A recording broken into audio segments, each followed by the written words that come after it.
Bonsoir à toutes et à tous et bienvenue dans le 3e épisode de Famicast. Je suis Julien, alias joueur citoyen, et je suis en compagnie de Porky. Bien le bonsoir Dimitri. Salut à tous, salut Daron. Je suis également en compagnie de celui qui a fait les beaux jours de Yahoo Japon, Guy the Fighter, alias El Dindon. Bonsoir Guillaume. Bonsoir tout le monde. Alors pour quiconque rejoindrait le Famicast aujourd'hui, on se doit de vous expliquer ce dont il s'agit. Le Famicast, c'est un podcast entre guillemets classique, diront certains, où l'on discute de différents aspects du jeu vidéo et dans 90% des cas de jeux vidéo japonais.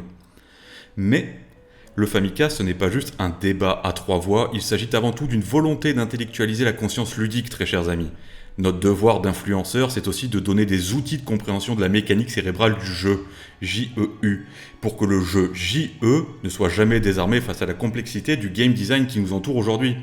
C'est un podcast que l'on veut être une porte ouverte sur un long voyage d'introspection avec nos auditeurs sous forme d'échange de sentiments. Car l'objectif, ce n'est pas uniquement de donner, c'est aussi de prendre, d'apprendre et de comprendre le 10e art. Pas vrai ? Les gros cerveaux quoi. Bon, avant tout ça, on va quand même parler d'Akiba Strip. Bon alors aujourd'hui on a un programme chargé puisque nous allons tout d'abord discuter de la remasterisation des jeux vidéo pour essayer d'en comprendre le processus, les enjeux économiques. Et c'est aussi très important, les enjeux de conservation du patrimoine, si je puis dire. On va ensuite discuter de la difficulté des jeux vidéo, peut-être un frein à l'accessibilité à notre passion commune, mais je dis bien peut-être. Pour une fois, ce Famicast ne sera pas aussi factuel que d'habitude, puisque ce sera avant tout un débat d'opinion. Et en petit bonus, en guise d'apéritif, Porky vous propose un segment tout à fait informel, où nous parlerons chacun de nos derniers jeux, des derniers jeux que nous avons terminés. Mais avant cela, faisons le point sur le podcast. De notre côté, on n'a pas chômé et on vous propose désormais de suivre Famicast sur YouTube, sur Spotify, sur Google Podcast, sur iTunes et bien évidemment sur notre site famicast.fr. Vous pouvez l'écouter directement en streaming ou bien télécharger le fichier. Et si toutefois votre plateforme d'écoute n'est pas disponible, n'hésitez pas à nous contacter pour qu'on se penche dessus. Allez, sans transition, Porky, quel est le dernier jeu que tu as terminé ? Alors en fait j'en ai 3, alors vite fait les deux premiers c'était Sonic Adventure 1 et 2 que j'ai repris un plaisir à refaire sur Xbox. Encore ? Oui. Ok. Et sinon j'ai passé tout mon été, mais je dis bien tout mon été, à jouer à Bloodstained sur Switch, en mode portable. Ah très bien. Tu as apprécié, tu as aimé ? J'ai aimé, j'ai adoré, j'ai kiffé ma race. Ça m'a rappelé mes étés quand j'étais plus jeune à jouer sur GBA au Castlevania. C'était tout un pan de ma jeunesse. Bah écoute, ça valait le coup de le baquer alors. Mais j'ai pas baqué moi. Ah, je vois le genre. Je suis pas un Yankee moi. Tu t'es greffé sur, sur notre repas, hein, coquin. Non, Bloodstained, franchement, c'est du bon. Alors, sur Switch, c'est pas forcément la meilleure version. J'espère qu'il y aura des patchs qui vont intervenir. Techniquement, c'est vraiment aux fraises. Il y a de l'input lag notamment. Hein, ouais. Ah non, mais j'ai eu pas mal de jeux qui s'est coupé plusieurs fois. Enfin, des bugs de texture au point que pendant les dialogues, j'avais limite le boss final de Earthborn qui apparaissait. Enfin, Mais alors, je te rassure, sur PC, il est pas très bien fignolé non plus. Hein, donc, bon, c'est vrai que la version Switch est particulièrement cracra, mais je crois que c'est globalement, le jeu n'a pas été bien fini. Et toi, Dindon, à quoi tu as joué dernièrement ? Moi en fait l'été a été quand même vachement chargé parce que je me suis enchaîné un gros paquet de jeux. Je vais pas tous les citer parce que je les ai plus forcément tout en tête, mais il y a eu Cadence of Hyrule, je me suis fait sur Switch, je me suis fait une nouvelle fois Shenmue 1.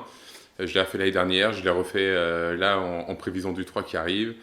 Je me suis mis dans Tetris 99 là, donc depuis quelques semaines, et ça fait, j'ai passé une bonne dizaine d'heures sur les 10 derniers jours. T'as fini combien de fois Number One ? C'est le plus important. 0, j'ai fini 2e au maximum parce que je craque toujours à la fin. Ça va arriver. C'est horrible. Et là, je m'étais mis un petit peu sur Mythic Quest, sur la compilation Collection of Mana qui est sortie il y a quelques jours. Mais moi, mon jeu de l'été, en fait, ça a été le Fire Emblem Three House qui est sorti sur Switch. Ça a été tout simplement mon jeu du mois d'août, hein, parce qu'en un peu moins de 3 semaines, j'ai passé 115 heures dessus à peu près, 115-120 heures. J'ai fait, il y a 3 maisons qu'on peut choisir, donc 3 runs plus une maison, il y en a un second parcours, ça en fait 4 en fait. J'en ai fait 2 pour l'instant.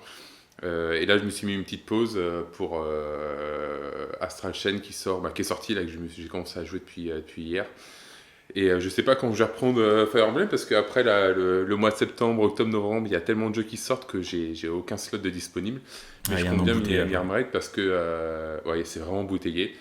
Il y a Zelda et Link's Awakening. Justement, on parle de remaster, donc c'est une bonne occasion d'aborder un peu le sujet qui sort à la fin du mois. Il y a Shenmue en novembre, mais il y a aussi plein de jeux peut-être un peu plus confidentiels, mais qui m'intéressent et qui sortent d'ici là.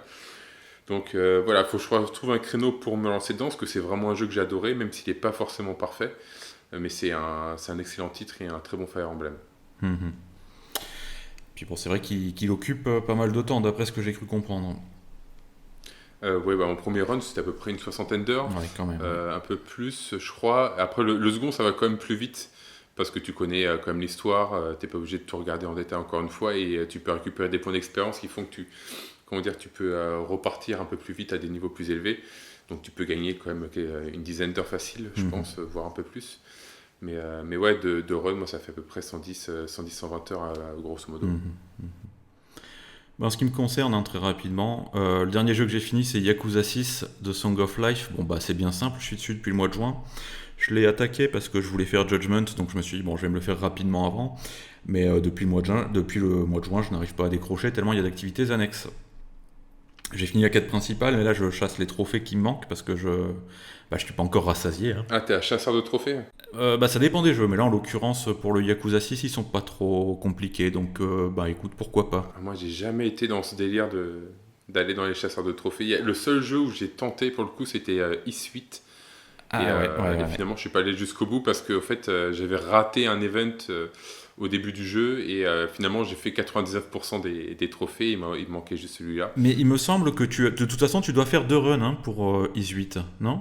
De toute manière. Oui, parce que je crois qu'il faut le finir en hard si je me trompe pas. Tout à fait. Une fois. Ouais.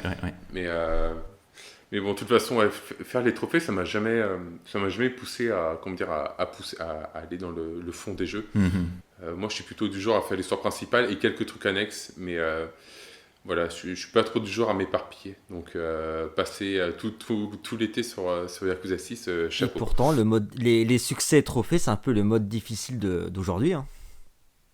Ça dépend pour quel jeu, parce qu'il y a des jeux quand même où les trophées sont quand même assez simples à avoir, comme dans Shenmue. Tu vois, oui, j'ai des exemples en tête. Hein. T'as FF15, franchement, avoir le platine, c'est d'une facilité déconcertante. Hein. Ah oui, voilà, tout à fait. Mais là, pour Yakuza 6, en l'occurrence, si je zone dessus, c'est pas simplement parce qu'il y a les trophées, c'est aussi et surtout parce qu'il y a énormément de points d'intérêt. Alors, avec ces 2 maps, Kamurocho et Onomichi, il y a tellement de trucs à voir et à faire, c'est hallucinant. Tu te balades, t'as une mission qui se déclenche, t'as une quête annexe, t'as un chaton à recruter pour le bar achat, t'as un joueur de baseball, t'as un combattant pour le clan Kiryu, t'as un mini-jeu, et les mini-jeux sont excellents. Enfin, après, vous connaissez le concept de la saga, on va pas épiloguer. Et puis il y a un système de combat qui est vraiment super grisant, qui est très péchu, plus que d'habitude, notamment avec la gestion des armes, qui est différente, et la jauge de furie qui crée une vraie tension pour rosser tes ennemis. Et puis l'histoire, elle est vraiment excellente, notamment avec le petit Haruto, un petit bébé dont Kiryu va devoir s'occuper, et qui donne franchement une nouvelle dimension à ce grand gaillard au grand cœur. Et puis alors la fin c'est un segment complètement fou, avec des cascades de révélations dans tous les sens, et notamment le personnage qui est joué entre guillemets par le célèbre Beat Takeshi est excellent. Enfin bref, en l'honneur à toutes les mamas de tous les Yakuza, Mamma Mia, parce que vraiment c'est un 10 sur 10 sans hésiter en ce qui me concerne. Mais c'est très bien qu'on en parle, puisque la transition est toute trouvée avec le sujet qui va nous intéresser aujourd'hui, puisque Core Media vient d'annoncer la sortie en Occident de The Yakuza Remastered Collection. Donc une compilation des épisodes 3, 4 et 5, remasterisés pour la PlayStation 4, donc 1080p, 60 fps, vous connaissez la chanson, et qui sortiront respectivement dès à présent pour le 3, et puis en octobre et en février pour les suivants. Mais il n'y a pas le Dead Souls avec ? Non, il n'y a pas le Dead Souls, non, c'est vraiment que les 3, 4, 5. Et d'ailleurs, petite anecdote, c'est que le 5 sera accompagné d'un boîtier vide. Ah bah oui, c'est vrai, il est jamais sorti en physique chez nous. Voilà, tout à fait. Mais bon, malheureusement, le boîtier restera vide puisqu'il ne sera pas accompagné d'un Blu-ray. Mais alors, comme un remaster n'arrive jamais seul, Disney Interactive vient d'annoncer sa compilation d'Aladdin, Aladdin Mega Drive et du Roi Lion, tous les deux réalisés par Virgin. C'est donc la raison pourquoi la version SNES de Capcom de Aladdin ne fait pas partie du recueil. Et un smart move qui tombe à pic cette année où les deux classiques Disney sont ressortis sous la forme de films live. Donc les remasters, on en parle immédiatement, juste après la Madeleine musicale. Et comme dirait Timon dans Le Roi Lion, It starts.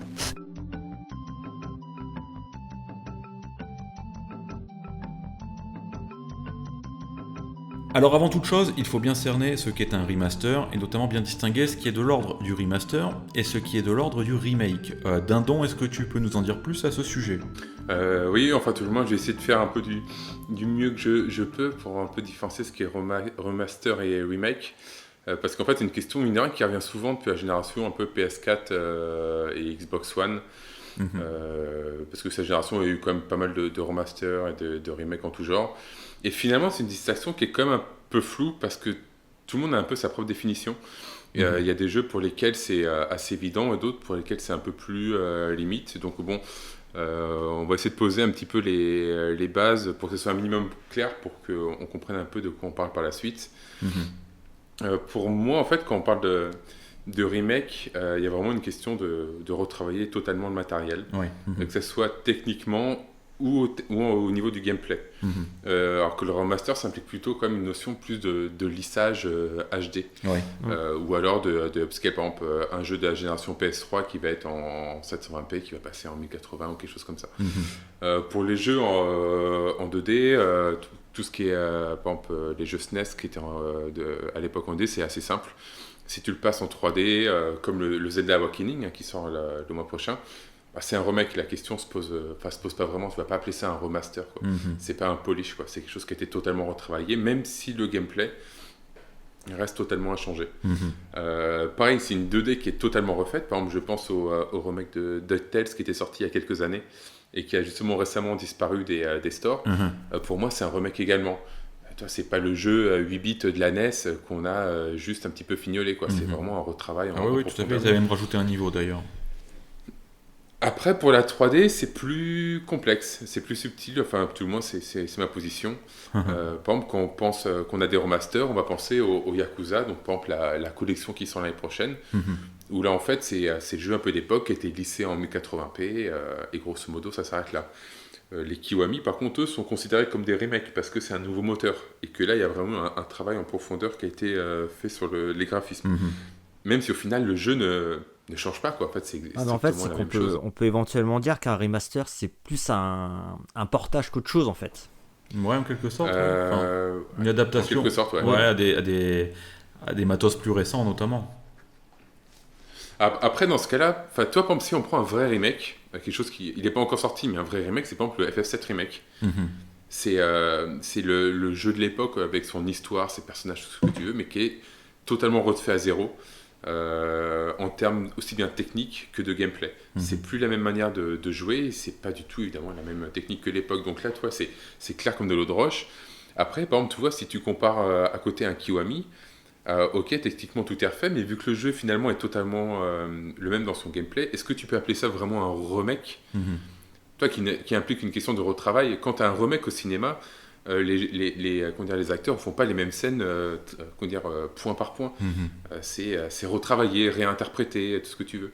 Donc voilà, pour moi, la 3D, c'est plus complexe, mais bon, pour simplifier un peu la discussion, on va dire par exemple, qu'un Kiwami, c'est un remake, et qu'un Yakuza 3, 4, 5 qui vont sortir, c'est un remaster, parce que c'est plus une question de lissage. Puis c'est vrai que c'est d'autant plus complexe qu'il y a des éditeurs qui entretiennent un petit peu le flou entre remaster et remake. Je me souviens de la génération GameCube où Capcom avait sorti le Resident Evil Rebirth, comme on l'appelle, et qui avait après communiqué sur justement une mise à jour des Resident Evil 2, 3 et peut-être Code Veronica, je sais plus, qui était sorti sur GameCube. Voilà, tout à fait, mais qui était vraiment en l'occurrence des portages un petit peu lissés des versions Dreamcast. Et donc du coup c'est vrai que y a ce flou là qui est parfois entretenu. Bon, après Capcom c'est le roi du recyclage, ils savent y faire. Il y a aussi des cas particuliers à mon avis. C'est le cas par exemple de Wonder Boy qui est sorti récemment avec justement tous ces sprites etc qui ont été remis au goût du jour, et on peut passer en un clic de l'ancienne à la nouvelle version et de la nouvelle à l'ancienne. Et donc là, on est vraiment dans un remake un petit peu bâtard qui est entre le remake et le remaster. C'est d'ailleurs pareil pour les Monkey Island qui étaient ressortis, ainsi que R-Type qui pareil permettait de passer de l'ancienne version à la nouvelle version à la volée. Bon là on est quand même dans des remakes parce qu'il y a toujours entre guillemets cette nouvelle version, mais comme le disait Dindon, est-ce que ça peut être considéré comme un remake s'il n'y a que le visuel qui change et pas le gameplay? C'est une bonne question, ouais. J'ai envie de... Regarde Spyro, la trilogie Spyro qui a été réadaptée, tout comme Crash. Concrètement dans le gameplay t'as pas de grand changement. C'est vraiment le même jeu, quoi. Dans le cas de Spyro, il me semble en plus que justement la façon dont ça a été fait pour notamment garder les proportions, etc., c'est qu'ils ont scanné les maps pour voir où situer les événements, etc., et le replacer exactement aux mêmes endroits. Donc c'est vrai qu'on est vraiment dans une adaptation de l'ancienne version. Voilà, bon. Après voilà, c'est des questions qui sont intéressantes, mais pour simplifier, effectivement, on va grosso modo dire qu'à partir du moment où il y a un changement vraiment visuel, où les textures, entre guillemets, etc., sont retravaillées, ouais, on va pouvoir parler d'un remake. Et effectivement, si on est que sur de l'adaptation, entre guillemets, HD, c'est-à-dire on reprend le même jeu, on le passe en 60 fps, on le passe en 1080p, bon là on est vraiment plus sur de l'adaptation, sur du remaster, un peu comme tu peux avoir une version d'un jeu, admettons on va prendre Sekiro, qui a 30 fps sur console, 60 fps sur PC, ça fait pas de la version PC un remake par exemple de Sekiro. Après, l'impression que j'ai aussi, c'est comme le terme de remaster, c'est quelque chose qui est assez récent, mine de rien. Ouais, tout à fait. Ouais. Alors que, en fait, quand tu repenses, même il y a longtemps, tu avais des jeux qui sortaient sur une console, et après ils sortaient sur une console qui était sortie peut-être 2 ans après, et on n'appelait pas ça un remaster, on appelait ça un portage. On appelait ça un portage PS1. Ouais, tout à fait. Tout à fait. Ouais. Et le jeu bénéficiait de l'avancée technique de la console, donc il était forcément plus beau, etc. Par exemple, je dis un jeu qui me vient en tête là, tu avais Resident Evil 2 sur N64, je crois qu'il est sorti sur Dreamcast aussi. On n'appelait pas ça des remasters à l'époque, on disait le portage Dreamcast. Ouais, tout à fait. Et à partir du moment où tu dis portage Dreamcast, après on disait les portages HD. À partir du moment où tu parles de portage, tout de suite le postulat est beaucoup plus clair. C'est le même jeu qu'on ressort et qui est un petit peu retapé, mais c'est normal parce que la console est plus puissante. Et puis, ou moins puissante d'ailleurs. C'est le cas, ou moins puissante d'ailleurs, parce que tu as aussi des jeux, on va dire, tu sais, des portages de version de salon à version portable, comme Dragon Quest récemment sur 3DS ou des choses comme ça. Super Mario Maker. Ouais. Mais enfin, toujours est-il que c'est vrai que la notion de remaster, elle est pas nouvelle, loin s'en faut. C'est vrai qu'avant, on parlait plutôt de portage. Mais là, elle s'est quand même très accentuée sur la génération actuelle. Et ce qui est assez étonnant aussi, c'est que c'est un phénomène qui énerve beaucoup les joueurs. Qui a beaucoup énervé les joueurs. Alors, par exemple, pour toi, Porky, c'est quoi le véritable intérêt d'un remaster? Tant du côté de l'éditeur que du côté du client final. Ça va te permettre, du côté de l'éditeur, ça va te permettre de ressortir toutes ces merdes entre guillemets et les reproposer à un prix modique normalement, sauf si on s'appelle Capcom. Mais après au niveau du consommateur, il n'y a pas grand intérêt du moment que tu as les versions originales. Après, si éventuellement tu es à l'aise sur une plateforme et que tu te dis tiens, je vais reprendre sur je vous dis une connerie, mais tiens, je suis plus à l'aise à jouer au pad Xbox, voilà, tu auras forcément l'intérêt de l'acheter. Il y en a d'autres qui vont l'acheter pour les succès trophées. Ça, je trouve ça moyen après, mais il n'y a pas grand intérêt au final. Moins qu'un remake. Et toi, Dondon, qu'est-ce que tu en penses? J'en pense qu'en fait, je suis très partagé. Enfin, je suis plus que partagé, c'est que je suis un petit peu schizophrène sur la question. C'est que d'un côté, je trouve qu'il y a énormément de remasters ou de portage HD, tout ce que vous pouvez dire, c'est qu'en gros de ressortir les vieux jeux un peu retouchés à un tarif quand même plutôt élevé, et ça a le don un peu de m'énerver. Et c'est vrai que par exemple, quand je vois un peu ma ludothèque haute, il y en a pas mal, et c'est vrai que ça a le don un peu de m'attrister, parce que j'ai l'impression qu'en fait par exemple ma PS4, j'ai beaucoup de remasters et je les aime beaucoup, mais comment dire, je les identifie pas à cette console finalement, quoi. J'ai l'impression que ma PS4 ou ma Switch haute me sert à jouer à des jeux d'une autre console, Et mine de rien, c'est les jeux un peu exclusifs d'une console qui font qu'on y porte de l'affection. Et ça me perturbe un peu. Après, honnêtement, moi, je sais que la période PS3, en fait, je jouais sur Xbox 360. Donc, en fait, je suis passé à côté de toute une vague de jeux PS3. Oui. Par exemple, j'ai pas de nom qui me sort en tête là, mais je vais dire au pif, par exemple, FF13. Oui. Le fait, par exemple, il n'y a pas eu de remaster, mais le fait d'avoir des remasters de ces jeux-là maintenant, ça me permet de rattraper tout un pan d'histoire de jeux vidéo auquel j'avais pas joué à l'époque, qui m'était passé sous le nez. Et j'allais pas acheter une PS3 juste pour faire ces jeux-là, parce que ça prend de la place, parce que c'est embêtant. Et c'est vrai que là, ça me permet d'y rejouer. Donc, quelque part, j'y trouve un bénéfice. Ouais, Et si moi j'en trouve un, alors que je joue quand même énormément aux jeux vidéo, t'as tous les nouveaux venus qui vont aussi en trouver un. Et t'as aussi tous ceux qui sont peut-être un peu plus joueurs occasionnels et qui disent ah bah tiens ce jeu-là à l'époque il m'avait parlé, ou tiens le nom il me connaît, c'est l'occasion de le tester. Et ça a un intérêt en termes de pour faire découvrir le patrimoine du jeu vidéo. Non, quand tu dis que par exemple toi tu t'avais loupé des jeux PS3, mais généralement quand t'as les remasters c'est généralement des jeux multiplateformes de base. Pas forcément. Non, parce pas forcément. Il y a toutes sortes de remasters. Pas forcément, quoi. Pas forcément. Enfin, là, j'ai pas son nom qui me vient en tête, mais tout ce qui est, par exemple, les RPG, par exemple, là, j'ai joué, par exemple, à pas mal de remasters ces derniers temps, par exemple, les Disgaea.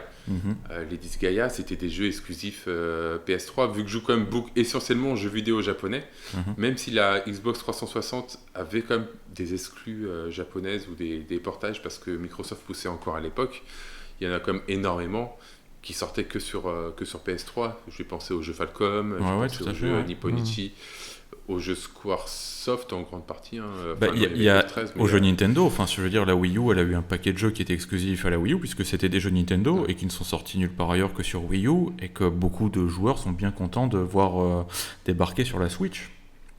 Mais alors, personnellement, moi je suis assez d'accord avec Dindon, concernant les remasters. Je suis on va dire pas enthousiasmé quand j'apprends que tel jeu ou tel jeu revient, mais en fait je veux dire ça me fait même dans l'ensemble plutôt ni chaud ni froid. Côté éditeur, l'intérêt bien évidemment c'est de continuer à exploiter des actifs, alors même que l'obsolescence des consoles fait complètement disparaître des jeux du radar, et ça c'est dramatique. Et je pense que justement les remasters, bon évidemment les éditeurs ne sont pas des anges, et ils sont là pour se faire du fric, de toute façon c'est aussi l'idée, mais bon, au moins ça permet de remettre à disposition des jeux qui sont voués à disparaître côté joueur, et ça peut permettre justement, il y a un cas qui est intéressant, c'est le cas de Shenmue, il y a le 3 qui sort, le premier était exclusif à la Dreamcast, il l'est resté très longtemps. Alors comment promouvoir Shenmue 3 s'il est devenu pratiquement impossible de jouer à Shenmue? Alors effectivement, il ressort quasiment tel quel, mais au moins on peut y jouer aujourd'hui dans des conditions correctes. Après, les prix sont ce qu'ils sont, mais le jeu redevient disponible à la vente, ce qui permet à l'éditeur de l'exploiter, ce qui permet aux joueurs de le redécouvrir. Moi personnellement, je vois pas vraiment de quoi non plus s'émouvoir plus que ça, puisqu'au final l'éditeur n'oblige personne à acheter le jeu non plus, et puis tant que Sega par exemple continue de sortir des jeux, pourquoi pas. Après t'as des remasters qui permettent aussi de jauger l'attrait d'une série. Je pense que Onimusha Warlords qui est sorti en début d'année, il est pas là par hasard. Je pense que... j'espère que Capcom a une idée derrière la tête, quoi. Après ça c'est un peu difficile à dire, Là par exemple tu vois Konami qui ressort ses collections de contrats Castlevania et de jeux d'arcade, je pense que l'idée derrière la tête c'est juste de dire voilà c'est les 25 ans. C'est comme Grandia qui ressort, je les vois mal sortir un Grandia 6. Ouais, non mais tout à fait. Ça m'étonnerait en tout cas. Après ce que je pense aussi c'est que mine de rien les éditeurs ils ont sorti toutes leurs plus grosses licences en remaster ou en remake en tout genre. Et que maintenant, en fait, c'est assez intéressant, parce je dis pas qu'ils font les fonds de tiroir, parce que dire que Grandia, tout ça, c'est un fond de tiroir, ça serait un peu injurieux face à ces licences. Mais bon, c'est des jeux quand même beaucoup plus de niche, et qui, en les ressortant, ils visent pas, je pense, soit à tâter le terrain ou à viser un nouveau public, c'est qu'ils savent qu'il y a une frange des joueurs qui est assez hardcore, qui vont l'acheter parce que c'est un RPG assez emblématique d'une époque, ou pareil pour des jeux comme Contra, et qui sont assurés d'en vendre un minimum, ça leur coûte pas très cher, et voilà. Mais c'est vrai que maintenant on est arrivé un peu sur la seconde rangée de jeux, quoi. On a quitté les gros hits pour arriver aux jeux plus confidentiels, estimés mais plus confidentiels, et c'est pareil, même si on va plus du côté du remake. Il y a quoi, Langresseur qui est sorti cette année en remake sur Switch et PS4. Enfin, honnêtement, c'est le genre de remake ou de remaster. Il y a encore 5 ans, mais jamais on y aurait pensé, même espéré. Mais maintenant, voilà, bon, ils ont fait un peu le tour de leur catalogue. Ils disent, bon, bah, qu'est-ce qu'on peut espérer encore vendre? Et ils disent, bon, bah, on va tenter les licences un petit peu connues, mais niches d'il y a 20 ans, quoi. Alors, si on considère les remasters comme ça, ça a quand même tout du deal gagnant-gagnant. Alors pourquoi est-ce que ces remasters, ils irritent tellement les joueurs? Justement, pour qui, toi, tu as l'air assez, le couteau entre les dents quand on en parle. Qu'est-ce qui est autant énervant qu'un éditeur ressorte un jeu pour toi? Mais c'est par rapport aux collections HD pendant un moment qu'il y a eu sur la génération PS3 60. T'as des jeux, mais t'as pas de plus-value en fait. Mais ça coûte rien de foutre un making-of dans le Blu-ray et de voir un peu les coulisses du développement. T'as les 3 jeux au mieux et basta. Ouais. Une pauvre. Sur DMC, t'avais une galerie d'images. Voilà. Enfin, non, mais c'était vraiment la misère. Je pense que plus que le côté d'avoir des bonus ou pas de bonus, c'est que il y a la vague de remaster HD qu'il y a eu, et ce dès depuis les années 2010, en fait, c'est qu'on sortait des jeux de la génération d'avant, mais qui étaient déjà HD, en fait. Quand tu avais un jeu Super Nintendo qui était remasterisé ou remaké sur PS2 ou autre, tu avais forcément un gap assez violent graphiquement. Par exemple, Resident Evil avec Resident Evil sur GameCube. Parce que tu passais de la 2D à la 3D, ou d'une 3D vraiment dégueu à une 3D quand même assez jolie. Là, en fait, quand on te fait des remasters de jeux PS2 sur PS3, ça va une fois, ok, parfait, tranquille. Mais quand on te fait des remasters de jeux PS3 sur PS4, la plus-value, elle est quand même beaucoup plus difficile à cerner, parce que tu passes de la 720 à la 1080p. Ouais, ok, si vous voulez, mais on va pas me dire c'est quand même un changement forcément radical. Avant, on pouvait les déceler plus facilement, ces changements, et maintenant c'est beaucoup plus ténu, ce qui fait qu'on a, en tant que consommateur, on a quand même beaucoup plus l'impression d'être pris pour des pigeons. Je pense qu'il y a aussi ça qui joue. T'avais l'effet inverse, je sais pas si vous vous souvenez de Silent Hill HD. Tout à fait. L'histoire du brouillard, où tu voyais les limites techniques de l'époque. Alors, tu sais que pour Silent Hill HD, la version HD qui a beaucoup de défauts, il y a une raison. C'est que les équipes qui ont développé le jeu ont refilé aux équipes qui ont fait le portage une version qui était hyper buggée, qui n'était pas la version définitive du jeu. Et donc les équipes de Konami qui se sont occupées du portage, en fait, ont passé une grande partie de leur temps à débugger Silent Hill 2. Donc ça, après, il y a des problèmes. Ça, c'est vraiment un cas particulier, je pense, les Silent Hill HD, et puis après, il y avait la question des droits aussi pour les doublages. Oui, aussi, oui. Parce que les acteurs de l'époque n'ont pas voulu que leur voix soit réutilisée. En fait, c'est toujours très compliqué avec le Japon, les questions de droits sur les doublages. Et en l'occurrence, ils ont vu le truc arriver, ils ont essayé de croquer une grosse part de gâteau. Ça s'est pas fait. Konami a préféré réenregistrer les doublages. Et c'est vrai que du coup, ça a fait des portages un petit peu. Mais ils sont pas revenus en arrière sur le 2 ? Écoute, je crois qu'après, je suis plus sûr. Il y a l'un des deux jeux, c'est dans le HD Collection, c'est le 2 et le 3. Pour ceux qui nous écoutent. Il me semble que. Mais tout à fait. Il y en a un des deux pour lequel il y a eu un patch, en fait, il me semble. En tout cas, tu pouvais télécharger en DLC. Et en gros, tu pouvais choisir entre le nouveau. Tu peux choisir entre les nouveaux doublages ou garder les anciens.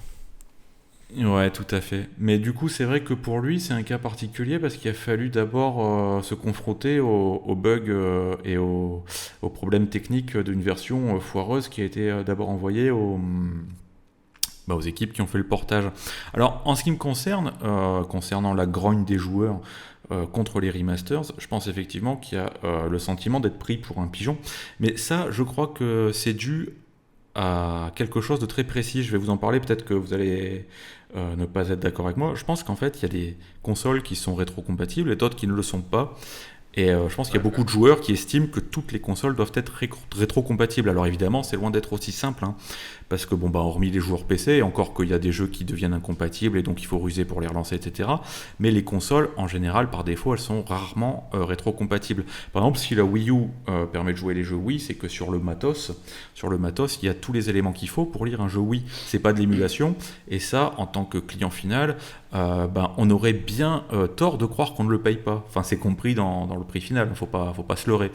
Et quand on voit le travail de Microsoft sur la rétrocompatibilité Xbox, c'est vrai que c'est hallucinant parce que tu as tous les jeux de la Xbox 1 qui reviennent en 1080p tout team, de la Xbox 360 aussi. D'ailleurs, tout à l'heure, Dindon, tu parlais d'un remaster de FF13, et justement je pensais à ça, c'est que par exemple FF13 il a été rétrocompatibilisé, je sais pas comment on dit, sur One, et ça c'est pratiquement un vrai remaster. Mais ça, faut pas croire que ça tombe du ciel, parce que ça, il n'y a pas de moulinette magique, clic droit, exporter sous Xbox One pour que ça fonctionne, un remaster. Moi je disais, sur Xbox, il y a tout un travail derrière, et c'est pas une rétro-comptabilité simple, c'est un travail qui est fait jeu par jeu par les équipes. Exactement. Pour que le jeu soit compatible et dans certains cas boosté quand c'est sur One X, si je ne me trompe pas, pour qu'il soit encore plus beau. Tout à fait. Je pense que dans un monde idéal, en fait, il n'y aurait pas besoin de remaster parce que toutes les consoles seraient rétro-compatibles.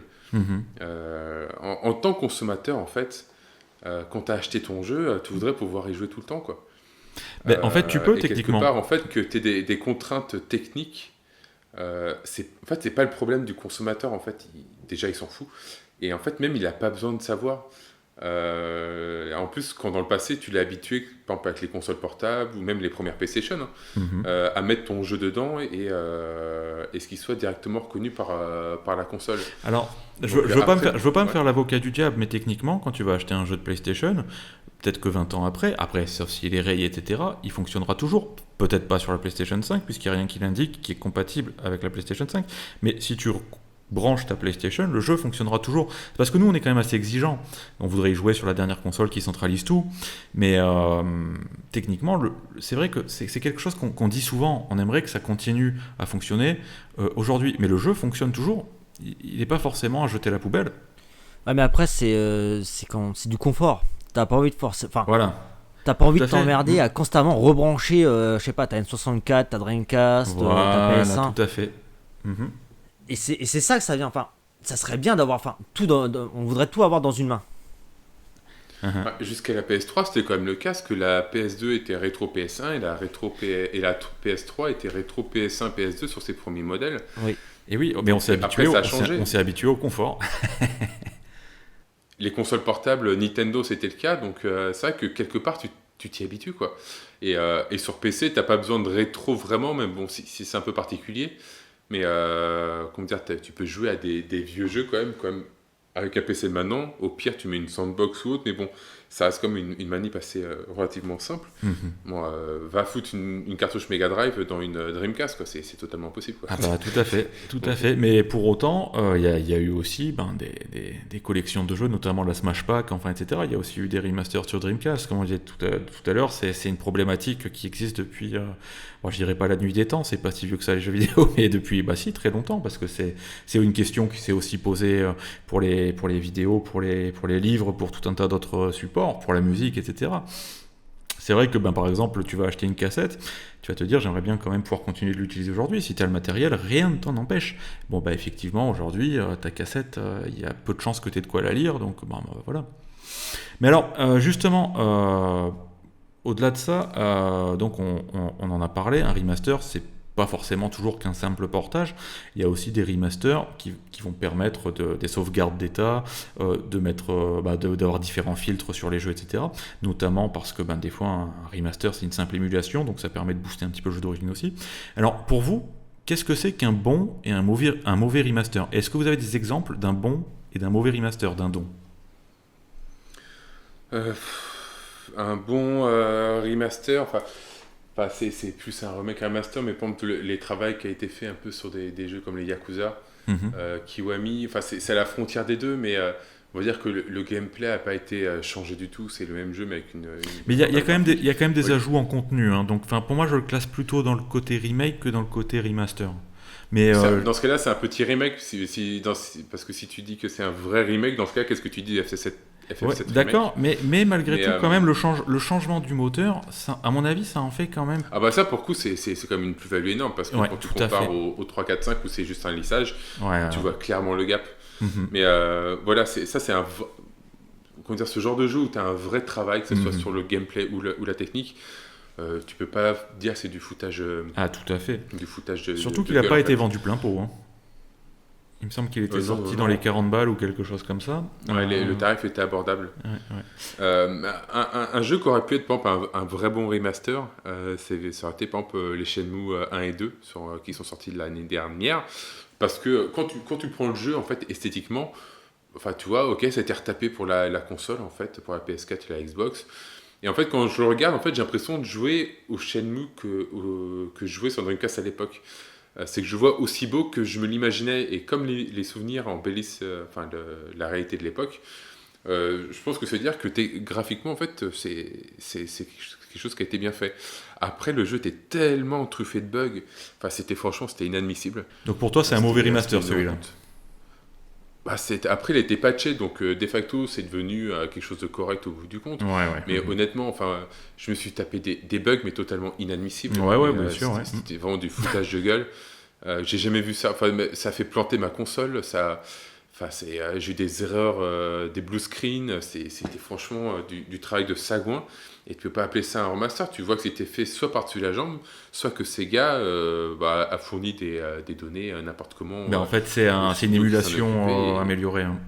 Il y a même, je crois qu'ils ils ont pas mis les mains vraiment. Voilà, donc c'est du foutage de gueule, quoi. C'est que t'as pas de travail, c'est que tu fais ça sur un émulateur et tu trifouilles un peu et voilà, quoi. Tout à fait. T'as pas de travail sur les textures ou rien du tout. T'as même pas essayé de corriger quelques bugs ou autre, quoi. Mm-hmm. Donc non, enfin ouais, dans l'absolu, j'ai pris beaucoup de plaisir dessus, hein, mais c'est des remasters un peu fainéant, tout à fait. Ouais. C'est du foutage de gueule. Et toi, Porky, qu'est-ce qui est pour toi un bon et un mauvais remaster? T'es sûr que tu veux que je réponde à cette question? Mais je t'en prie. Non, qu'est-ce qui pourrait être un bon remaster? Bah, tu vois, là, j'ai en tête le prochain qui arrive, là, le Final Fantasy VIII, qui revient le 3 septembre. Voilà, le meilleur FF d'ailleurs. Mais ouais, c'est ce que j'allais dire, c'est un bon remaster pour un jeu bien daubé quand même, mais effectivement, c'est un très très bon remaster. Voilà. On en reparlera après, tu vois. Mais non, franchement, là, tu vois, tu vois que c'est plus qu'un lissage HD déjà. Il va apporter énormément de nouveautés. T'as le mode accéléré, j'espère. Normalement, comme sur le 7 et le 9. C'est des petits ajouts comme ça qu'ils apportent, qui sont apportés au jeu, qui me disent, oui, effectivement, il y a un minimum de travail. Après, un mauvais remaster, tu vois, on a parlé de Silent Hill HD. Je peux te parler aussi, du coup, comme disait Danon, Shenmue qui était buggé jusqu'à l'os. Où moi, j'ai carrément la quête de. Enfin, il y avait des trophées qui sont même pas déclenchés. Ça arrive, ouais, tout à fait. Ouais. Ah, mais de toute façon, moi, quand il est sorti, c'est bien simple. Hein, quand j'ai vu vos retours, les retours des gens qui l'ont commencé tout de suite, j'ai dit attends, on va attendre une semaine tranquille. J'ai attendu une semaine, et puis tu voyais sur Steam le log, l'historique du jeu, il était patché de ceci, patché de cela, etc. Une semaine et demie après, quand il avait déjà été bien subi, effectivement, c'était plus tranquille, quoi. Mais c'est vrai que la sortie, ça a été complètement lamentable. Ça lui a pas fait une bonne presse, encore une fois. C'était honteux. Il est maudit, ce jeu. Jusqu'à la fin. De mon côté, un bon remaster, un remaster que j'ai trouvé vraiment excellent, c'est le remaster de Final Fantasy XII. Alors, le souvenir que j'avais du jeu était meilleur que là, la partie que j'ai faite. J'étais un petit peu déçu par le jeu, mais le remaster, je l'ai trouvé excellent, notamment avec les ajouts de la version internationale. Enfin, il y a des choses qui ont été modifiées. Bon, le jeu est de toute façon très beau. Hein. C'est vrai que pour son âge, il est quand même tout. Enfin, voilà, il n'y avait pas forcément grand-chose à retravailler. Il était déjà de base très très beau.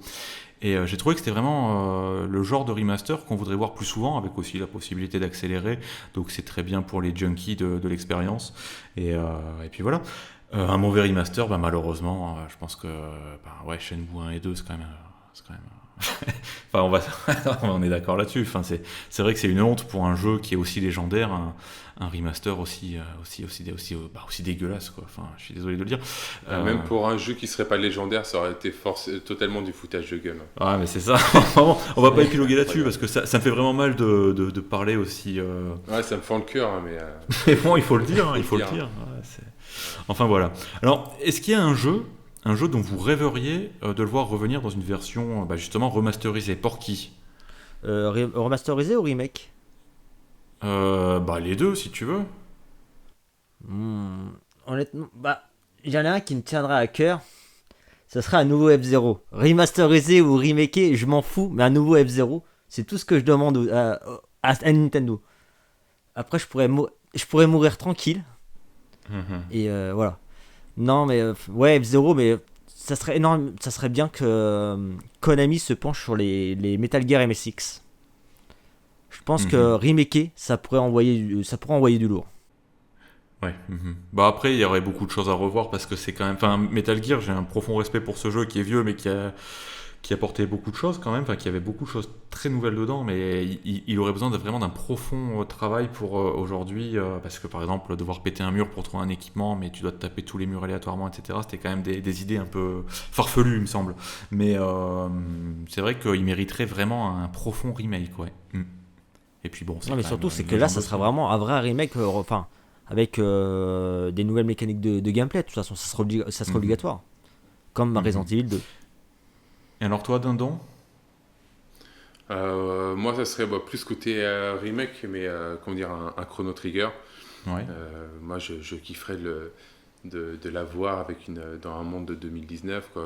Par exemple, pas forcément en 2D, mais en 3D, quoi, genre, où tu peux t'immerger dedans. Enfin, moi, j'ai adoré ce jeu, donc s'il pouvait le ressortir d'une manière ou d'une autre, remasterisé, je serais le premier client à sortir tout mon argent dedans, quoi.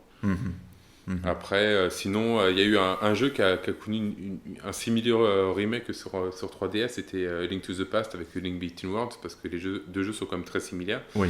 Mais un vrai remake, comme par exemple une technique à la Breath of the Wild, moi je serais pareil, je sors mon argent direct parce que c'est un jeu emblématique et c'est un jeu qui a marqué ma jeunesse et mon enfance. Ouais, je comprends. Et pouvoir le redécouvrir en fait de la manière dont je l'imaginais à l'époque, parce que moi quand j'étais gamin, enfin je sais pas si c'était pareil pour vous, mais quand je jouais à un jeu en 2D, moi dans ma tête quelque part je faisais automatiquement le remake 3D, quoi. Devant mes yeux j'avais de la 2D, mais dans ma tête j'étais totalement immergé dans un monde. Ouais, je vois ce que tu veux dire. Quand t'es gamin, tu te plonges un peu dans une sorte d'imaginaire. Ouais. Et voilà un peu ce que j'imaginais dans ma tête à ce moment-là. J'aimerais la voir maintenant en jeu vidéo, quoi. Dans une belle 3D et tout ça, et ça serait super. Ouais, c'est vrai, parce que je me souviens quand on était plus jeune, on parlait avec mon frère, on était vraiment jeunes, c'était à l'époque de la NES, on disait, t'imagines, un jour, tu auras des jeux en 3D, et en fait, tu seras dans la tête de Mario. Et quand tu vas rentrer dans les tuyaux, en fait, tu vas avoir le tuyau autour de toi, etc. Et c'est vrai que... c'est marrant que tu dis ça parce que en fait, ce qu'on a imaginé pendant très longtemps, on l'a pas eu tout de suite parce qu'avec la 3D, on a quand même eu quelques années bien pourraves. Ouais. Bon. Alors, moi, en ce qui me concerne, il y a vraiment un jeu que j'aimerais voir remasterisé ou remaké, peu importe. C'est le premier Silent Hill, parce que lui, pour le coup, il est vraiment resté bloqué à l'ère de la PlayStation, peu cher. Mais alors, tu sais qu'il a été remaké, hein. Il y a eu le Shattered Memories, mais j'ai du mal à le voir comme un remake. Enfin, c'est pas le même jeu. Enfin, je suis désolé. C'est plus une relecture, effectivement, mais c'est le premier. Hein, il y a rien de commun. Enfin, ni le gameplay, ni l'histoire, ni la ville. Enfin, finalement, je veux dire, je vais te dire que si tu veux, Lords of Shadow, c'est un remake de comment ça s'appelle là, de Lament of Innocence, quoi. Tu vois. Enfin, c'est pareil. Ça se passe à la même époque. C'est la fondation du clan Belmont, mais c'est pas le même putain de jeu, quoi. Là, vraiment, Shattered Memories, déjà je l'ai pas aimé, mais après ça peu importe. Mais je trouve vraiment que ça n'a rien à voir avec le premier Silent Hill. Enfin, c'est bon. Enfin, toujours est-il que y a une autre vertu des remasters dont on a peu parlé, qui est celle de rendre buvable, si je puis dire, la difficulté de certains titres, notamment de certains vieux titres, qui était franchement retorse, notamment grâce aux sauvegardes d'état, peut-être la plus belle fonctionnalité que le monde de l'émulation n'ait jamais créée. Alors, la difficulté, justement, parlons-en, puisque c'est la deuxième grande partie thématique qu'on va discuter dans cet épisode de Famicast. Est-ce que vous êtes des joueurs qui recherchaient ou qui fuyaient le challenge d'un don? Qui le recherchent, pas forcément. Enfin, comment dire, il y a des jeux qui sont durs, d'autres qui le sont pas, et je m'adapte. Voilà. Et toi, Porky? Courageux mais pas téméraire, quoi. Pareil comme Danon. Ah, oui, je vois le genre. Je vois le genre. C'est-à-dire que par exemple, dans un Souls, si tu peux invoquer quelqu'un, puisque la fourchette est sur la table, autant t'en servir, c'est ça? Non, pas forcément. Non, mais tu vois, enfin, si un jeu est difficile de base, bon, bah, je vais pas demander sur l'hôtel de Twitter un mode facile, par exemple. Je comprends, ouais, Voilà. compris. Ok. Eh bien, justement, après l'entracte, je vous invite à parler de ce sujet hautement polémique, hein. Mais vous êtes prévenus, il n'y aura pas de mode facile.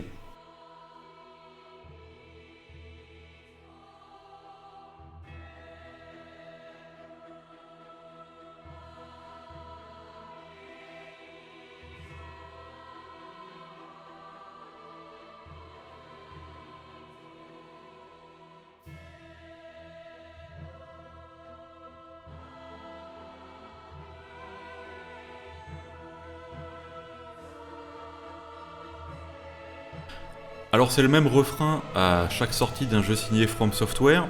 Est-il normal, est-il bien normal que des jeux vidéo, qui sont des produits de divertissement, hein, qui sont des produits pour s'amuser, pour se détendre, soient aussi brutaux, aussi difficiles au point d'en éclater la config à cette petite balle de sardoche? Alors, je pensais pas que le sujet soit aussi polémique, mais j'en ai moi-même fait les frais à la sortie de Sekiro, où je me suis emboucané avec l'ami Lolignac. Alors Robin, si tu nous écoutes, mais je ne pense pas, je te fais un baiser sur le front. Et tout ça, c'est du passé. Alors, pour vous, est-ce que la difficulté est un élément de game design que l'on peut modeler à la guise de chaque joueur? Porky? J'ai envie de te dire que si les Soulsborne, Sekiro-like ont un succès, c'est en partie grâce à leur mode de difficulté et que donc c'est forcément imprégné dans leur game design. Et je pense que si tu retires la difficulté, tu vas rouler sur le jeu et tu risques de ne pas apprécier le voyage. Donc le voyage plutôt que la destination, si je comprends bien. Voilà. Ça fait réfléchir. Dindon. C'est vrai que c'est une question qui est sortie, comme tu disais, il y a quelques mois à l'occasion de la sortie de Sekiro, où en fait le postulat en fait, de ceux qui critiquaient la difficulté, c'était de dire qu'en fait qu'elle empêchait des gens d'accéder à des jeux qui dans l'absolu les intéressaient. Après, moi, mon opinion un peu plus personnelle, hein, c'est que si les développeurs veulent faire un jeu qui soit hardcore, en fait, c'est leur problème, en fait. Ouais. Et je vois pas de souci particulier là-dessus. C'est, je sais pas, c'est un choix un peu comme un autre. Par exemple, je vais prendre un jeu, enfin, pas trop au hasard, mais tu prends les shmups, tu vois, les shoot 'em up, Ouais, tout à fait. comme Ikaruga, par exemple. C'est des jeux qui sont durs. Et personne va les critiquer sur ce point-là. On veut dire, ah, ce jeu Ikaruga, il est dur, ok.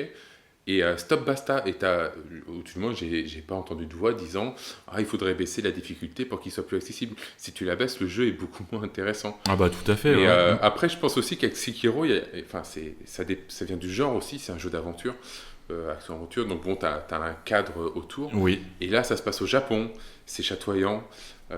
Donc ça attire aussi des gens un peu de tous les horizons qui voient un jeu qui se passe au Japon, ils aiment bien, c'est gentil, ils ont envie de se plonger dedans parce que voilà, c'est attrayant, c'est attirant.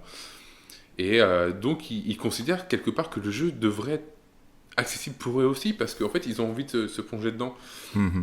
Mais pour moi en fait les développeurs ils n'ont pas à faire un jeu sur mesure, c'est une œuvre qu'il faut accepter en fait comme elle est. Et par exemple, je sais pas, il ne me viendrait pas à l'idée de critiquer un film dont le synopsis ou le postulat m'intéresse, mais en disant ah ben non, il y a trop de violence ou il y a trop de ci ou il y a trop de ça, faudrait l'adapter pour qu'en fait il me soit plus accessible parce que moi en fait ces éléments-là ça me parle pas trop, etc. Voilà, c'est une œuvre, c'est un tout, tu l'acceptes ou tu l'acceptes pas. Après, par contre, c'est aussi au studio d'assumer une certaine responsabilité pour faire que le jeu en fait soit en adéquation avec le public qui cible. Ouais, bien sûr. Par exemple, tu vas pas faire un jeu Teletubbies aussi dur qu'un Dark Souls. Toi, t'auras beau dire en tant que développeur, oui, c'est ma vision du jeu. Je veux faire un jeu de Teletubbies, mais pour les hardcore gamers. Ouais, mais attends, on a eu ça pendant des années. Hein. Les Tintins, les Astérix, les Rois Lions et compagnie. Là. Ouais, non, là, ça déconne. Toi, là c'est déconnant en fait. Ton jeu et la difficulté, ça matche pas quoi. Donc voilà, et c'est juste ça la limite. C'est que voilà, tu peux faire un jeu qui est extrêmement dur parce que tu cibles une frange particulière. Pour moi, c'est le choix le plus libre du studio. Mais il faut juste qu'il fasse gaffe, voilà, bien sûr. une adéquation avec le public ciblé et que ça soit aussi assumé et que quelque part, en fait, il communique comme un minimum dessus pour que les gens aillent un peu en connaissance de cause, quoi. Mais en fait, ça rejoint un peu le problème de Mass Effect 3 en 2012 où les gens avaient gueulé par rapport à la fin en disant ouais, c'est pas la fin qu'on voulait. Les gens veulent un jeu sur mesure pour chacun d'entre eux. Ouais, c'est compliqué, bien sûr. Alors qu'ils n'ont pas compris ça en fait. C'est une vision globale d'un studio, d'un développeur. Et c'est à eux, enfin, entre guillemets, c'est leur jeu, ça leur appartient. C'est à nous de dire c'est oui ou non, on a envie d'y jouer, quoi. Moi, ça, pour le coup, je suis totalement d'accord. Après, on peut pas retirer en fait, aux gens le fait de s'attacher à une licence. Et on retrouve ça, par exemple, dans Star Wars, avec la nouvelle trilogie, même l'ancienne. Où en fait, à force d'aimer une série ou une licence au fil des années, tu t'attaches à des personnages, tu t'attaches à certaines choses et t'imagines ou tu souhaites des choses et quand le studio en fait ne répond pas à ça, tu te sens un peu blessé parce que tu as l'impression qu'ils trahissent quelque part la vision que tu avais de quelque chose. Alors après, c'est totalement de leur liberté et t'as pas quelque part à leur chier dessus s'ils respectent pas ça. Mais on va dire que humainement, ça se comprend. Parce que c'est une question, en plus, tu touches au scénario, donc tu touches un peu à un point qui fait appel au sentiment soit du spectateur ou du joueur. Pour le gameplay, pour le coup, tu touches vraiment à l'essence même quoi, du jeu. Voilà, tu as des jeux qui sont faits pour certaines personnes et pas pour d'autres. Et là, pour le coup, c'est plus difficile à argumenter, je trouve. Alors, après, concernant toute cette question de la difficulté, pour en revenir au débat, on parlait justement des joueurs qui réclamaient ou qui réclamaient pas, etc. C'est vrai qu'il y a beaucoup de joueurs qui réclament un mode facile, on a aussi beaucoup de joueurs qui réclament un mode difficile. Et je dirais que ça, c'est quand même une question très occidentale, hein, la difficulté dans un jeu vidéo, où il faut devenir bon, get good ou get out, enfin, vous connaissez la chanson. Et il y a plusieurs exemples de jeux plus épicés chez nous qu'au Japon, et je pense notamment, par exemple, tout à l'heure on en parlait, on va en reparler, c'est Resident Evil 2, dont le mode normal en Europe, c'est le mode difficile au Japon. Il y a aussi justement Metal Gear Solid 2, il me semble, je sais plus si c'est le 2 qui proposait un mode de difficulté européen. Ça va partir du 2, oui. Européen extrême. Ouais, tout à fait. Alors, quand Devil May Cry est sorti, je me souviens d'une interview de ce bon vieux Camilla. Il t'a débloqué d'un ton d'ailleurs Oui, il m'a débloqué parce que je sais plus par quel moyen j'ai réussi, mais je lui ai envoyé un message tout en japonais pour dire que je m'excusais et qu'il y avait une incompréhension. Et il m'a répondu en me disant que t'as fait l'effort de me parler en japonais, allez, je te débloque. Ah très bien, parce que moi je continue de faire partie des insectes. Mais enfin bref... Salaud de Gaijin, toi. Toujours est-il que Camilla expliquait ne pas comprendre pourquoi les Européens jouaient directement en normal. Alors que le cheminement logique, c'était de commencer en facile, puis en normal, puis en difficile. Par exemple, dans Devil May Cry, il est recommandé de commencer en facile. C'est plus flagrant encore dans Resident Evil 5, par exemple, où tu as la difficulté croissante du jeu, donc avec des ennemis qui deviennent des sacs à PV, etc., qui est compensée par les bonus que tu obtiens dans les premiers runs, par exemple les munitions illimitées ou des choses comme ça.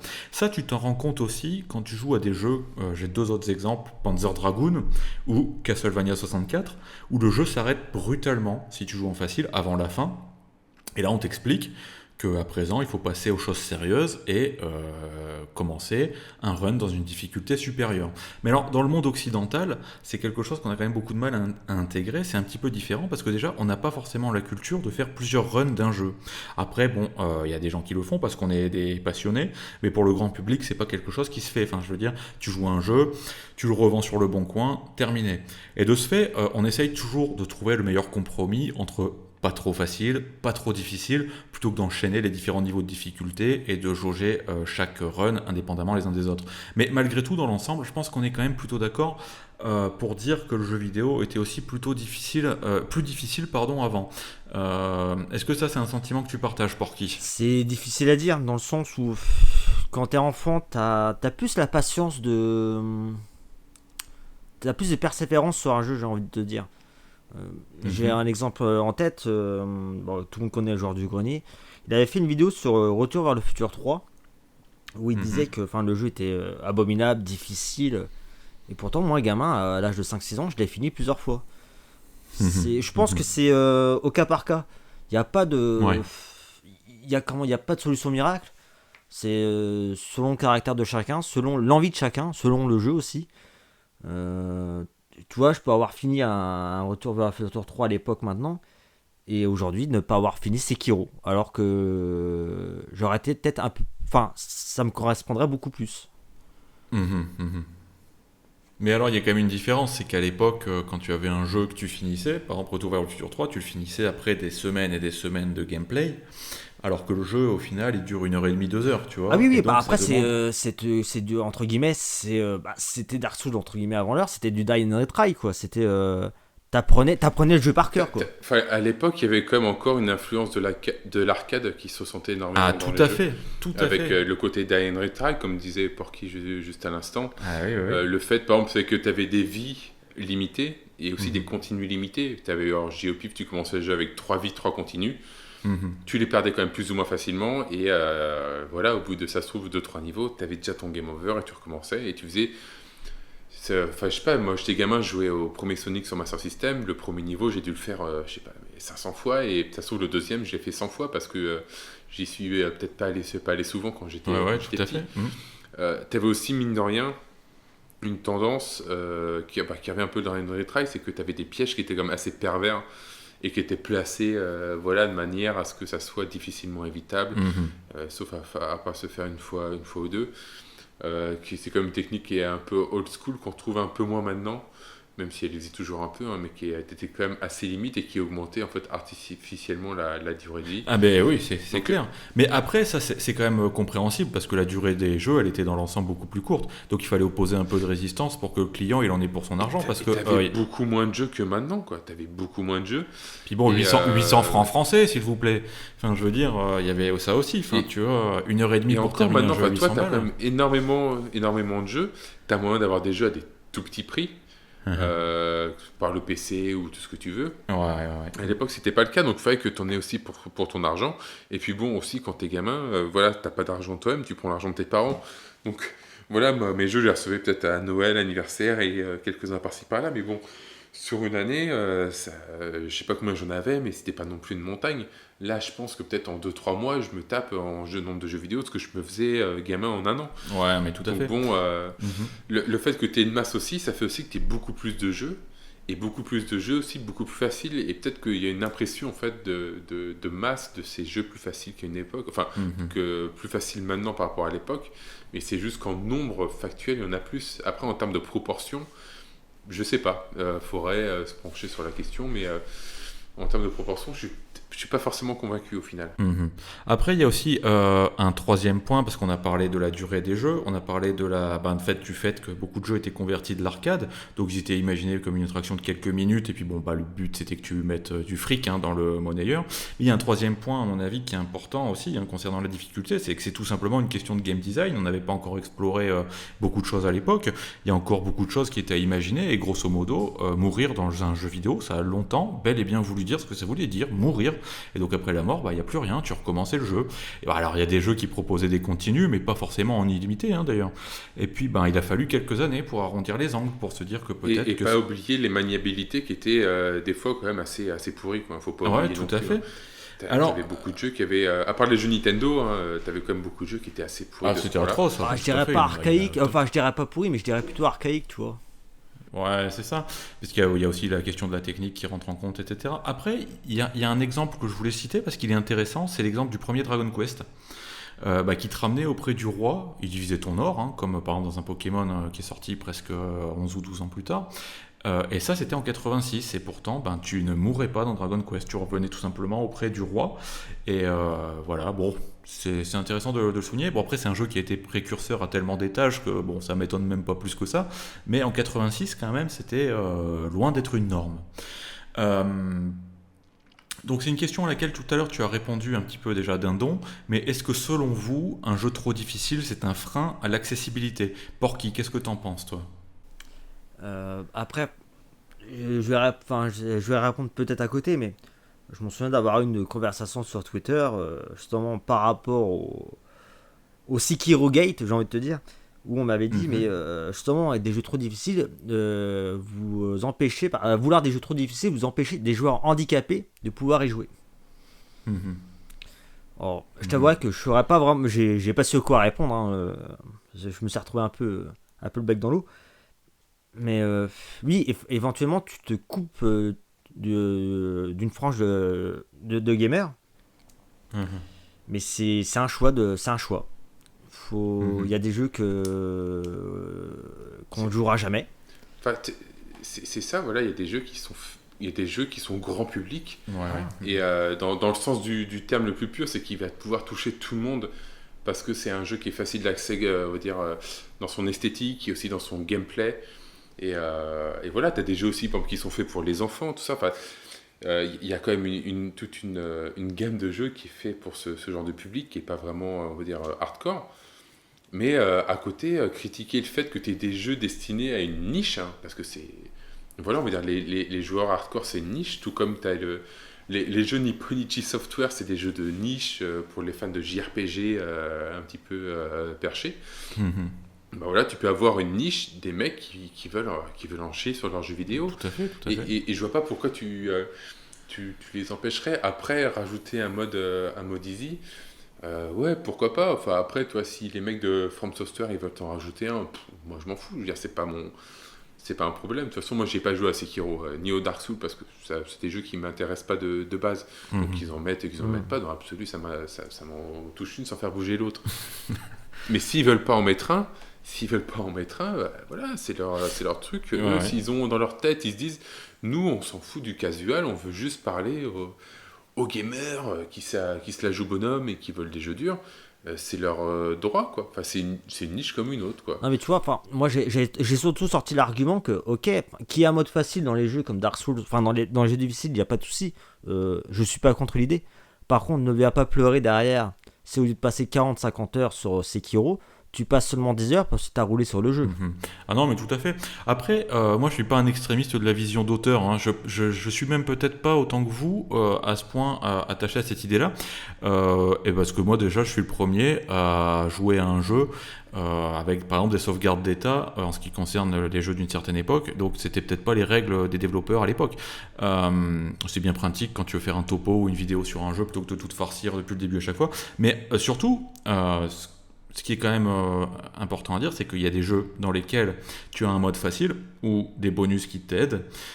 Là, par contre, je vois surtout pas en quoi ça dérange qu'une partie des joueurs préfèrent jouer en facile plutôt qu'en difficile. Attention, ça faut aussi le dire. D'ailleurs, aujourd'hui, ça peut être très bien réalisé. On voit par exemple qu'il y a certains jeux comme ceux de Nintendo où tu peux réellement choisir ta difficulté à la carte, par exemple Fire Emblem. Si tu veux te passer de la permadeath, tu te passes de la permadeath. C'est très bien, personne ne t'oblige à le faire. Néanmoins, moi, ce qui me dérange nettement plus, c'est qu'on exige effectivement aux développeurs un mode facile pour l'accessibilité. Il faut bien se rendre compte que des variations dans la difficulté, ça chamboule vraiment une partie du game design. Il suffit pas de dire, voilà, on divise par deux les points de vie des ennemis et paf, le mode facile. Par exemple, c'est qu'un exemple. Et ça peut vraiment déséquilibrer un jeu, donc ça va demander des tests, ça va demander du travail de programmation, etc. Ça demande des réglages, donc ça demande du fric, encore une fois. Donc tout le monde ne peut pas se permettre de créer des modes de difficulté, comme par exemple Nintendo sait le faire. Après, il y a un autre cas de figure qui est intéressant, c'est celui des récompenses. Parce que c'est loin d'être marginal, il y a beaucoup de joueurs qui chassent les trophées et les succès, c'est marrant, on en a parlé plusieurs fois ce soir. Alors, il y a des jeux qui ont une solution simple, c'est laisser les joueurs terminer le jeu en facile, pas de souci. Mais par contre, s'ils veulent récupérer les succès, il faudra passer par des modes de difficulté supérieurs. Il y a un jeu qui fonctionne comme ça, par exemple, c'est Minecraft, où tu peux ne pas miner de diamants à l'infini, il n'y a pas de problème. Tu peux switcher entre le mode survie et le mode création, pas de problème. Par contre, les succès ne sont plus distribués à partir du moment où tu le fais. Alors, il y a un troisième cas de figure, c'est les jeux compétitifs. Alors que ce soit l'un contre l'autre ou en solo, dans les contre-la-montre ou contre le score. Tout à l'heure, tu parlais d'Ikaluga, et ça, c'est un excellent exemple parce que du coup, il y a une chasse au score qui va être forcément modifiée selon que tu joues en facile ou en difficile. Moi, là, pour le coup, je suis fermement opposé à des variations dans la difficulté parce que dans ce cas-là, ça fausse évidemment les performances et puis ça crée des handicaps là où il n'y a pas lieu d'en avoir.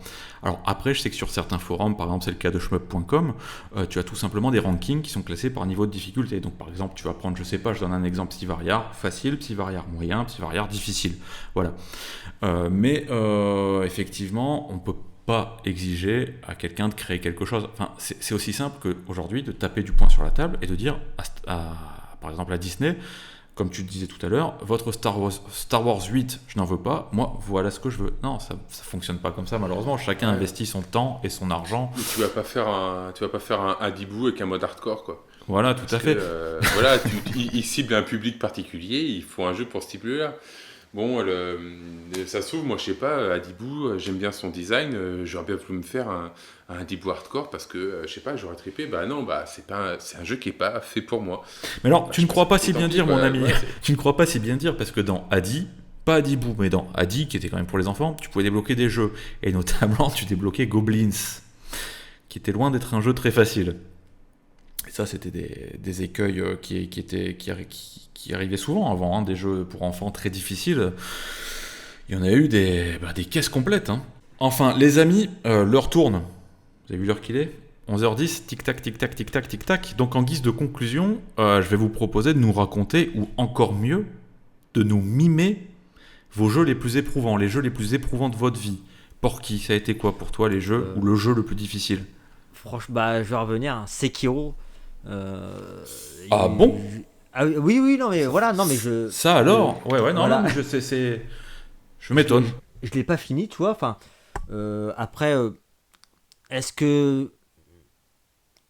Comment dire ? Est-ce que j'étais préparé à l'affronter ou pas ? Est-ce que Voilà, je sais pas. J'y suis allé en me disant ça va être un Dark Souls, Bloodborne, ça va le faire. En plus, il y a le mode la résurrection. Je roulais sur le jeu. Quand j'ai vu qu'il y avait, pas du tout. Ouais. J'étais très loin de tout ça. Je dis bon, il va falloir que j'y revienne beaucoup plus tard et que je m'y attelle sérieusement. Mais entre temps, il y a eu d'autres jeux. Non, mais tu as raison de dire que, enfin, la comparaison avec les Soulsborne, elle est très intéressante parce que en fait, il est nettement plus difficile Sekiro. Il est nettement plus difficile parce que c'est un jeu qui est uniquement solo.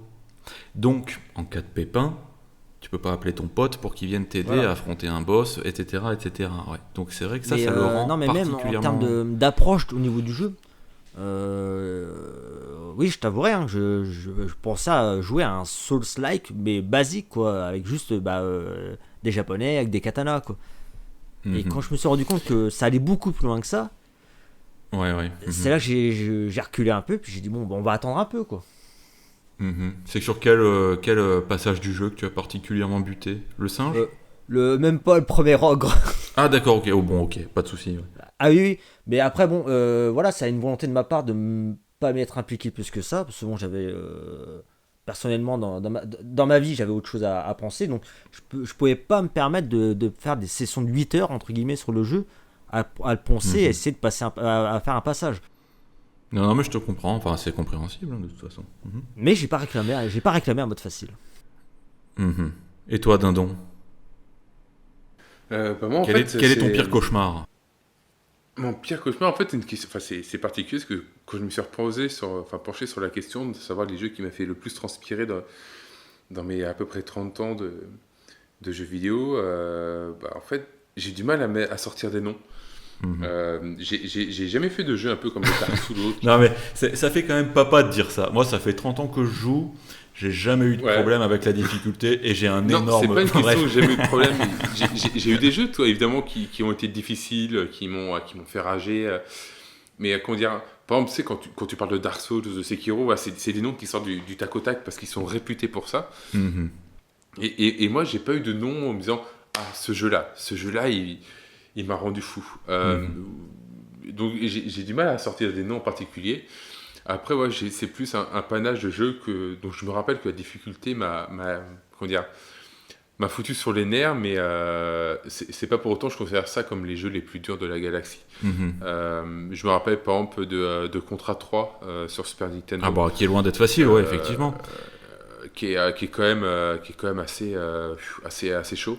Ouais. Et que voilà, si tu arrives à deux, si tu joues à deux, tu peux le finir sans trop rager.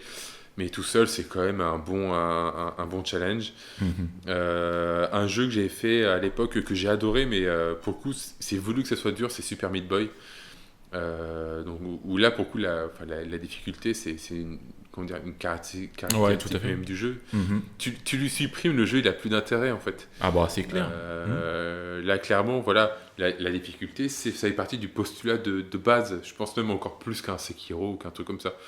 C'est le côté même du jeu. En plus, dans son game design, ça se sent également. Parce que dès que tu meurs, tu recommences immédiatement. Ça s'enchaîne, c'est fluide.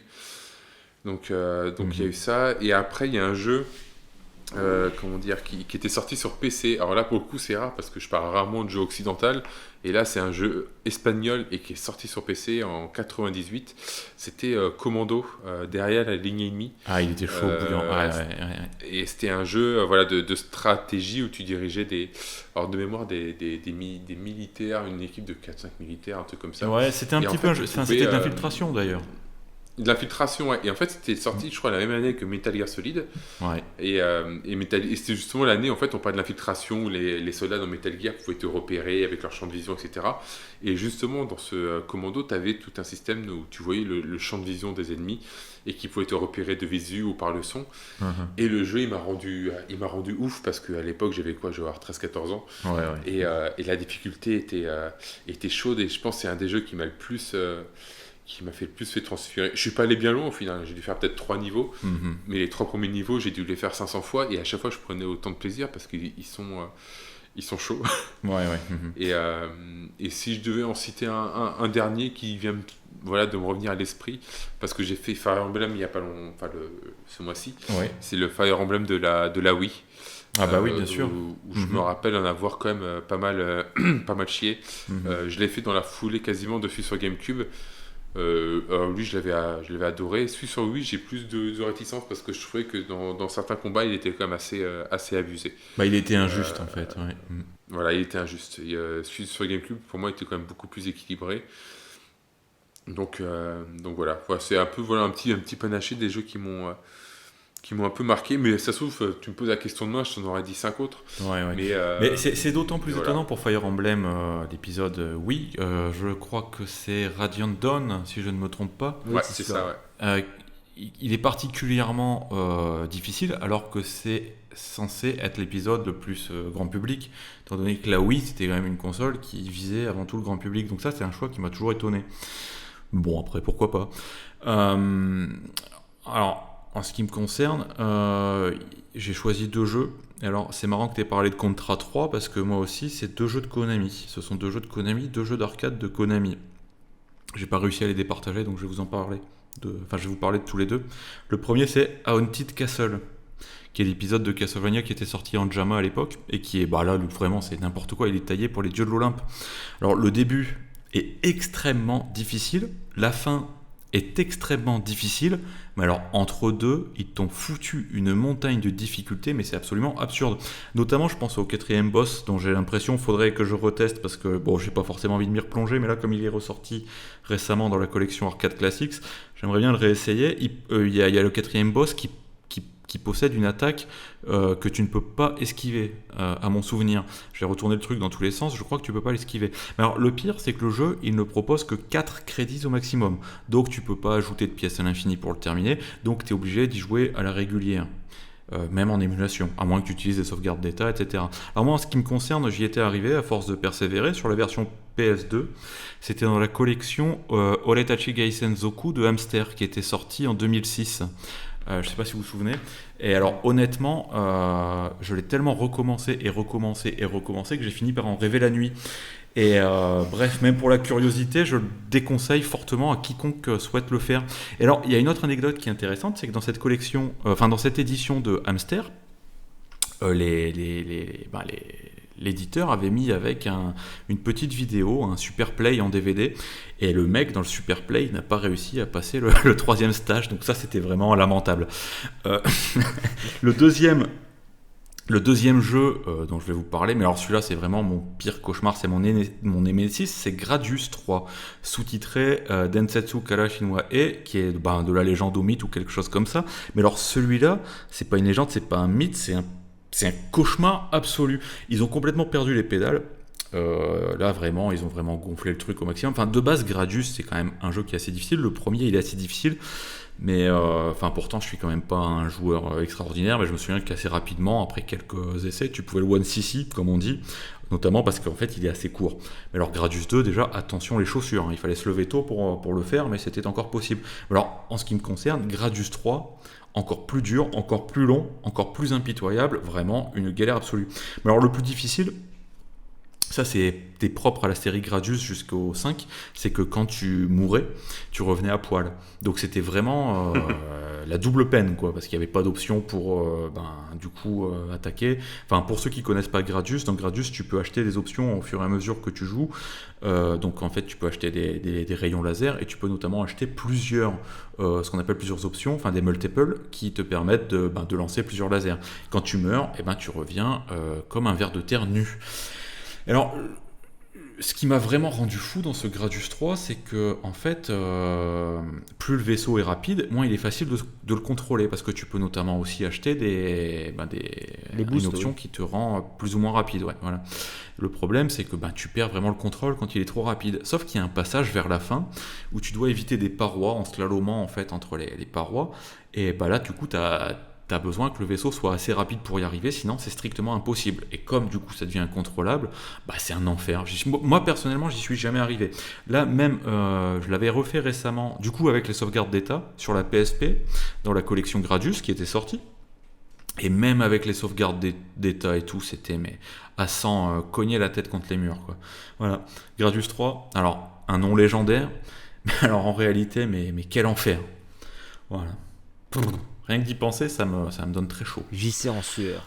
Alors voilà qui conclut notre 3e Famicast. Néanmoins, j'espère que vous prendrez la peine de nous faire part également du jeu vidéo le plus difficile de votre vie, avec le hashtag Famicast sur les réseaux sociaux, ce que vous n'avez pas fait pour le deuxième Famicast, bande de fripons. Alors cette fois-ci, prenez la peine de nous décrire votre pire souvenir de difficulté. Et d'ailleurs, c'est important pour nous, on est assez friands de vos retours, parce que nous, ça nous permet d'avancer, de progresser pour améliorer le podcast, parce qu'on est 3 amateurs, Porky encore plus amateur que les 2 autres d'ailleurs, hein. Donc n'hésitez pas à charger la mule et à faire vos retours. La jeunesse avant tout. Pour qu'on puisse... pour qu'on puisse améliorer tout ça. Alors en tout cas, nous, de notre côté, le rendez-vous est déjà pris pour le mois prochain, hein. Vous serez là, c'est bon, pas de soucis? Ouais. Dindon, ouais. Porky. Ouais, ok, parce qu'on vous a réservé un épisode spécialement consacré à la saga Final Fantasy, qu'on va décortiquer en long, en large et en travers, et surtout avec intransigeance. Il va falloir prévoir 3 heures. Hein. Ouais, c'est ça. Mais surtout, on ne mâchera pas nos mots, et je préfère prévenir les fans de FF8, ça va être chaud. On va faire pleurer Porky. Voilà. Je dirais rien, c'est bon. Non, c'est bon. Quand même, t'as quand même des jeux bien gratinés parmi tes préférés. Mais bon, on en reparlera le mois prochain. J'ai des goûts n'hésitez non pas à nous consensuels. suivre sur Twitter. Voilà, c'est ça, tout à fait. N'hésitez pas à nous suivre sur Twitter pour savoir quand sortira le podcast exactement. Dindon, est-ce que tu as un mot avant de conclure? Non, donc voilà. Donc, parce que j'ai rien à dire. Tu peux te lâcher, lisez Jojo, je sais pas moi, c'est voilà. Ouais, merci de nous écouter et au prochain numéro. Porky. Alors, on va rien vous cacher, l'enregistrement a eu lieu le 30 août. Hier, on était le 29, donc on souhaite encore un joyeux anniversaire à Tom. Joyeux anniversaire, Tom Truc. Joyeux anniversaire, mon amigo. Feliz cumpleaños. Eh bien, merci à tous les deux pour ce podcast. J'ai pris beaucoup de plaisir à l'enregistrer avec vous. Mais bon, il est déjà tard et puis merci à toi de l'animer toujours avec tant de talent. Et avec ta fougue. C'est gentil. La fougue de la jeunesse. Bye bye tout le monde et à bientôt. Ciao, ciao. Bisous. À bientôt.